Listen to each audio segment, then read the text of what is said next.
A morte e a perda são temas recorrentes nos textos estoicos clássicos.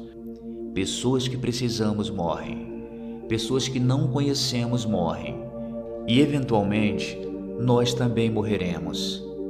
A questão para os estoicos era então como dar sentido a este fato, como chegar a um acordo com ele, como lidar com o luto natural que a perda provoca. Nesse vídeo nós vamos abordar 7 lições ou estratégias testadas pelo tempo para lidar com o luto. Cada estratégia vem até nós dos antigos filósofos estoicos que as desenvolveram, testaram e provaram ao lidar com perdas não muito diferentes da sua. O que é luto? O que causa sofrimento? O luto é a reação emocional normal e natural à perda ou mudança de qualquer tipo.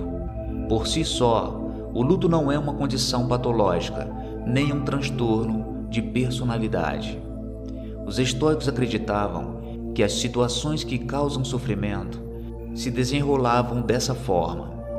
Algo acontece. Acordamos com relatos de que o mercado de ações despencou. Gritamos com nosso chefe e somos demitidos. O médico dá notícia que estávamos rezando para que isso não acontecesse. E isso provoca uma reação, que também não é boa, algo emocional. Ou seguimos na direção oposta e simplesmente desligamos, paralisados pelos acontecimentos. Os estoicos chamavam essas impressões involuntárias e imediatas que formamos em resposta às más notícias ou perdas, fantasiae.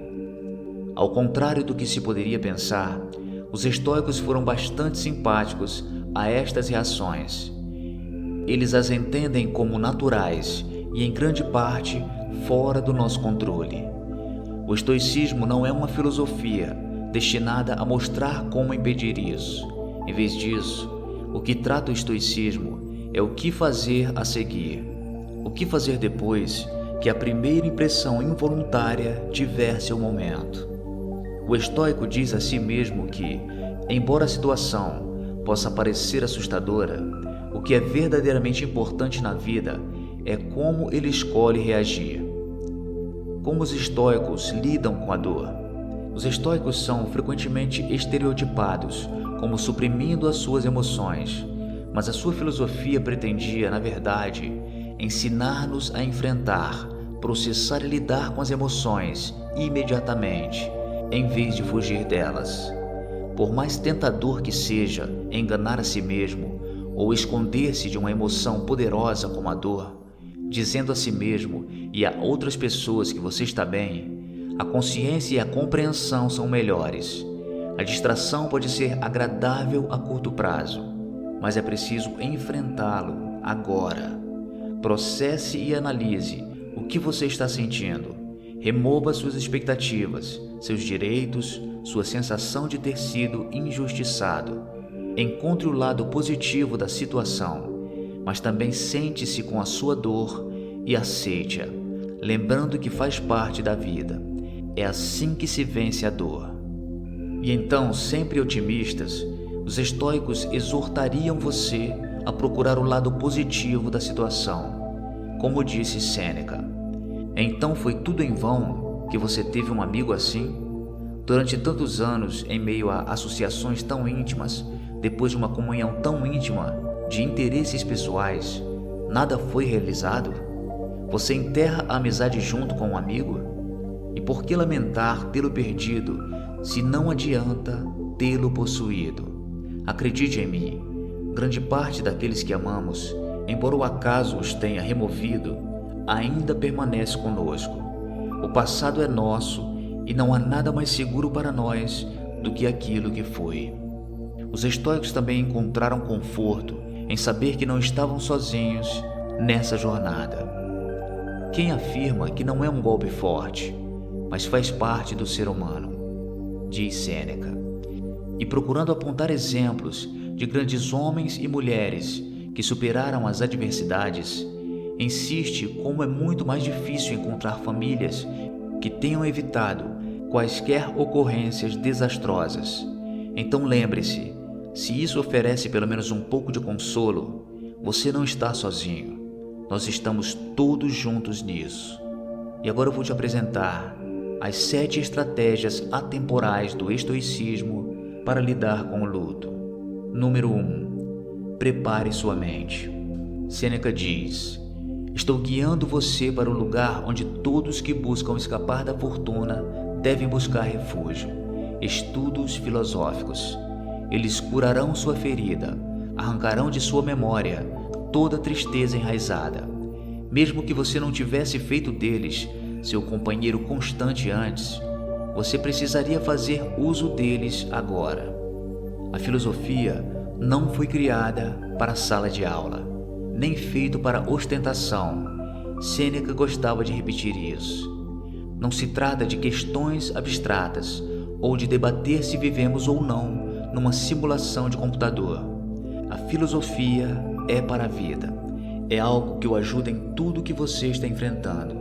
Como escreveu Sêneca: você realmente saberia o que a filosofia oferece à humanidade?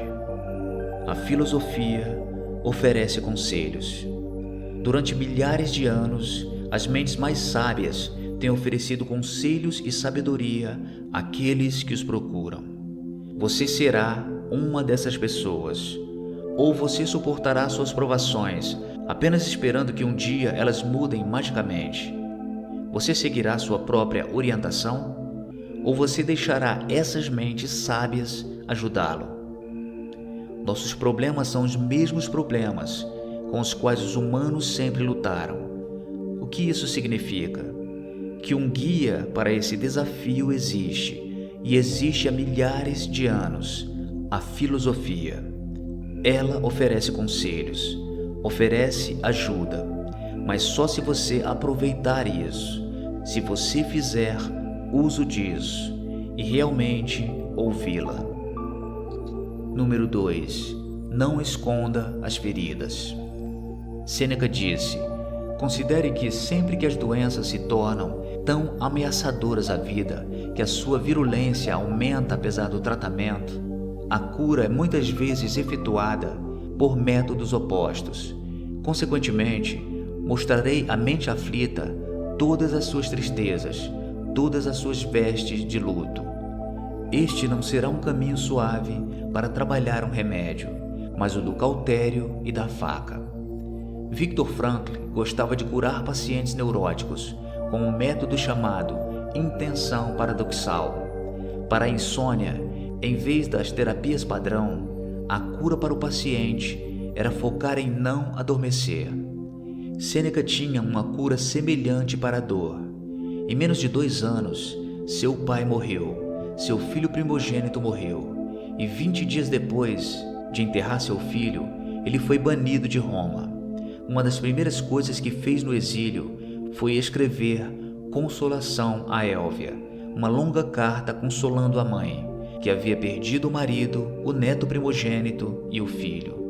O instinto dela, ele sabia, seria o mesmo que o nosso: tentar não pensar nisso, distrair a mente, esconder as feridas. O conselho de Sêneca para sua mãe, e agora para nós, foi fazer o oposto. Não esconda suas feridas, disse ele. Abra-as. Não afaste seus infortúnios. Coloque-os todos em uma pilha diante de você.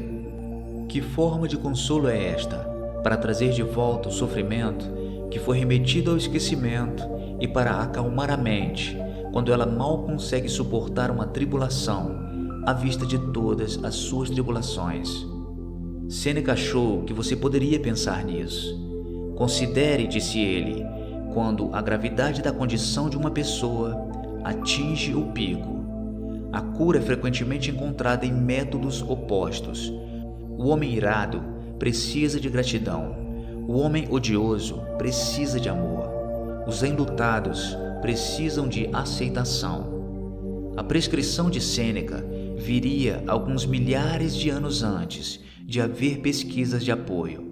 O psicólogo e professor James Pennebaker, PhD, estudou o efeito de esconder seus problemas, lutas e sentimentos. Entre aqueles que tiveram traumas, disse ele, Aqueles que mantiveram seus traumas em segredo foram ao médico com quase 40% mais frequência do que aqueles que falaram abertamente sobre seus traumas. Projetos de pesquisa posteriores de vários laboratórios confirmaram esses resultados. Não falar sobre questões importantes da sua vida representa um risco significativo para a saúde.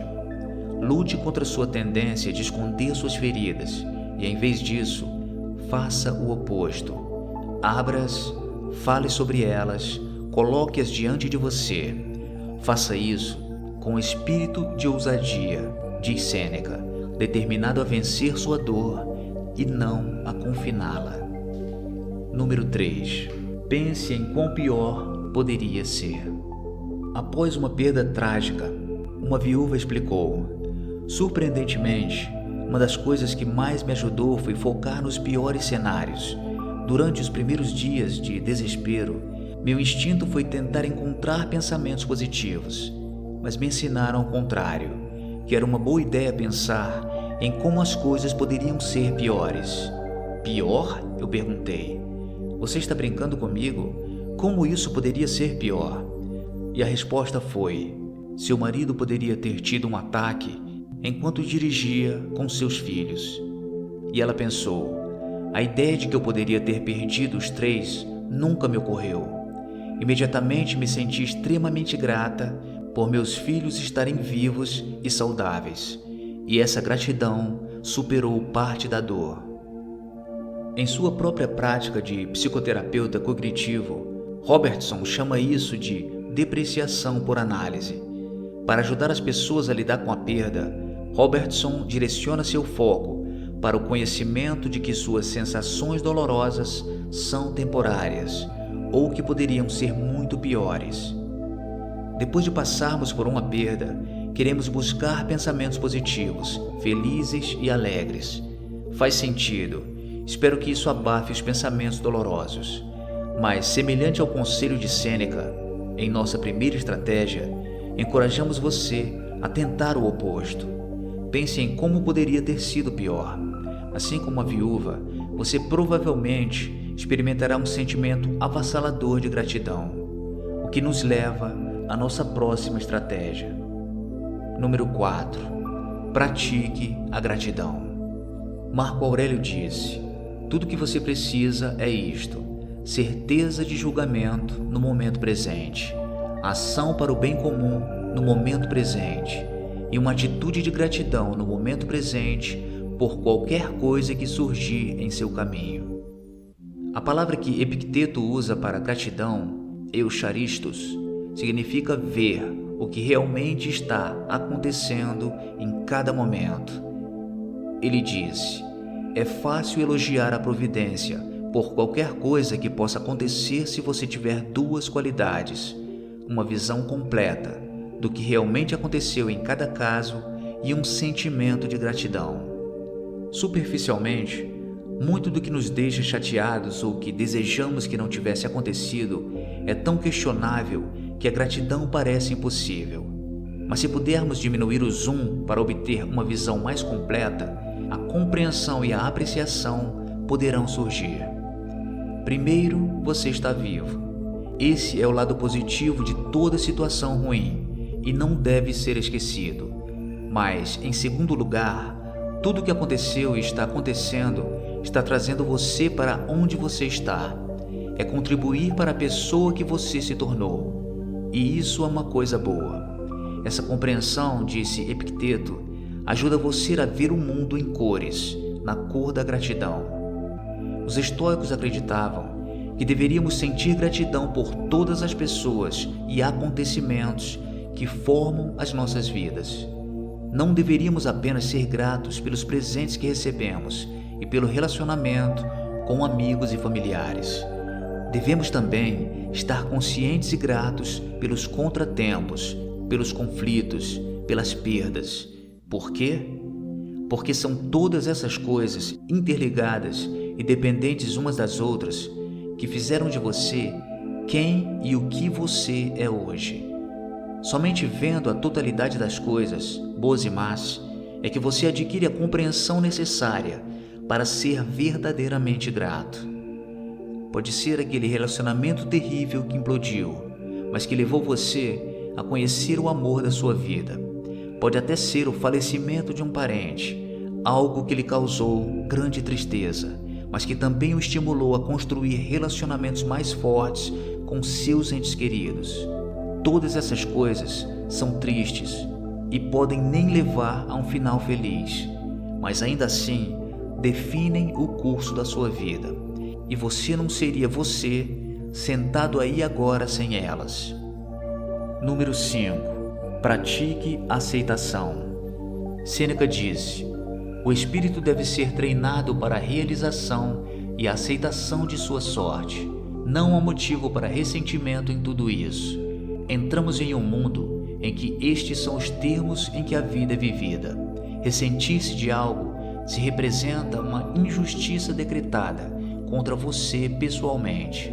Mas se esta mesma restrição é obrigatória tanto para os mais baixos como para os mais elevados, então faça as pazes novamente com o destino que desfaz todos os laços. É difícil, não é justo. No entanto, temos que aceitá-lo. Muitas coisas são assim.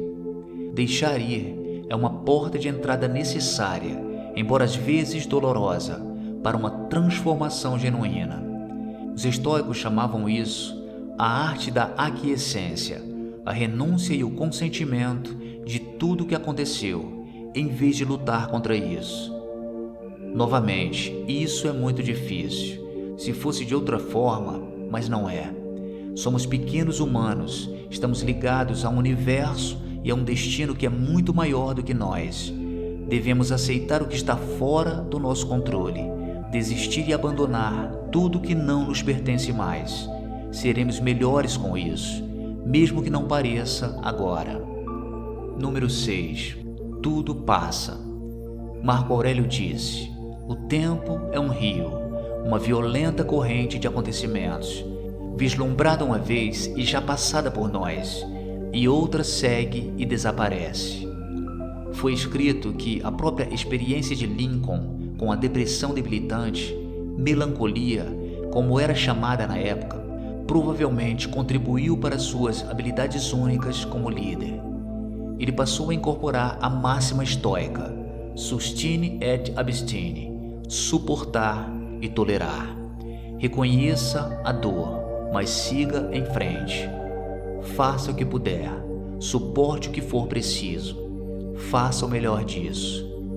Mas a verdadeira força de Lincoln era sua vontade, a forma como foi capaz de se resignar à onerosa tarefa de liderar o país através de uma das suas provações mais difíceis, sem ceder à desesperança, a forma como pôde usar a sua própria turbulência privada para ensinar e ajudar os outros, a maneira como ele foi capaz de superar o barulho e ver a vida e a política filosoficamente.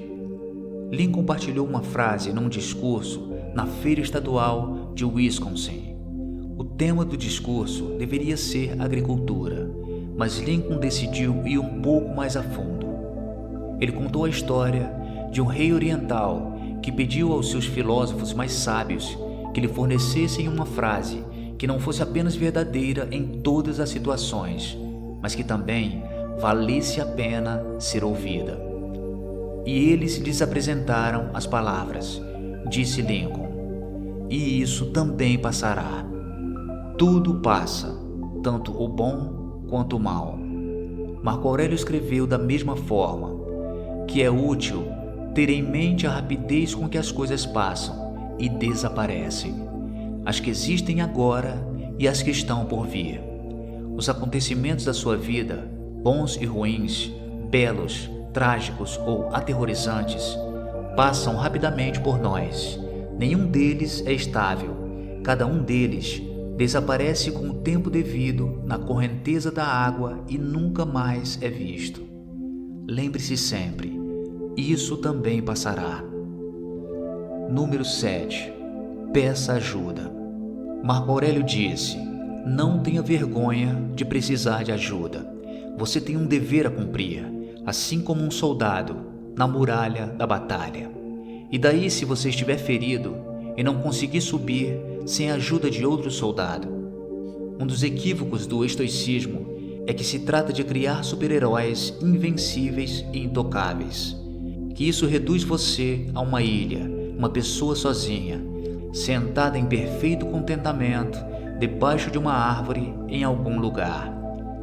Mas essa é a maneira errada de pensar sobre isso. O estoicismo foi criado e usado por pessoas comuns, pessoas que tiveram que interagir e depender de outras pessoas. Sim, um estoico é forte. Sim, um estoico é corajoso. E sim, ele cumpre seu dever, sem reclamar, sem hesitação. Um estoico carrega o fardo e carrega de bom grado o fardo para os outros, quando necessário. Mas eles também precisam ser capazes de pedir ajuda, porque às vezes essa é a coisa mais forte e corajosa a se fazer. Em seu livro de memórias, Bruce Springsteen fala sobre como seu novo interesse pela música o salvou da dor que sentiu por ter perdido sua avó quando era adolescente. 20 anos depois, porém, ele percebeu que a música era mais um curativo do que uma cura. Aos 32 anos, escreve ele, eu simplesmente excedi o poder, outrora infalível, de entorpecer a alma e a mente dos meus remédios de rock and roll. Ele bateu em uma parede. Música, turnês, carregar o carro e pegar a estrada. Todos os seus remédios habituais pararam de funcionar. Quando um velho amigo o viu pela primeira vez em pouco tempo, não houve conversa fiada. O amigo disse, você precisa de ajuda profissional. Bruce fez terapia pela primeira vez.